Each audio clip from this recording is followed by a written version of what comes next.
Networking is the word people use when they're talking about connecting computers together so they can share data with each other and all connect to the internet at the same time. Let's take a closer look at the key components that make up a simple, easy to set up network. Think of a network as something similar to your body's central nervous system. At the top of the network is a brain that handles all the traffic coming through. This is called a router. The brain is connected to a spine that sends signals throughout your network. This device is called a switch, and it distributes signals to all of your computers and devices via network cables. Now let's check out each of the components of a wired network in more detail. We'll start with the router. A router has a smart little computer inside that identifies all of the computers and devices on your network and assigns a unique number to each one. Techie people call this an IP address. A router also connects to the internet outside your home via a modem that can be provided by your DSL or cable internet provider. A router is always at work, managing the tons and tons of information your computers and devices send and receive, and controlling which computers and devices get what information and when.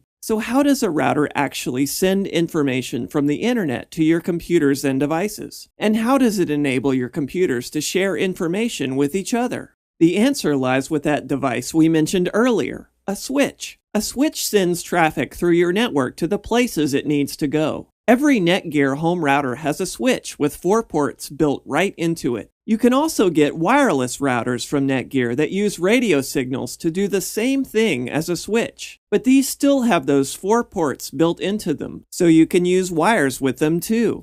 When you're buying a router for use in a wired network, pay attention to the speed of the built-in switch. The fastest switches are called gigabit, and they're perfect for applications like streaming video in your home. Meanwhile, routers with switches called fast Ethernet are great for essential tasks like web surfing, email, and online gaming.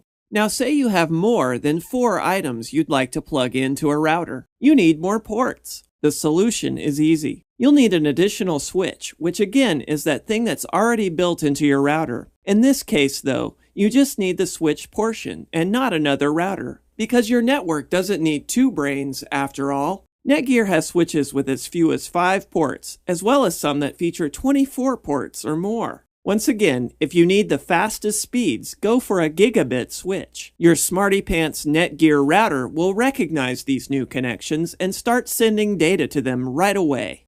Here's one more thing to keep in mind. Some people often confuse a switch with a related device called a hub, which is obsolete. You just need to know that hubs were replaced by switches because switches do the same thing, but with a lot more speed and smarts.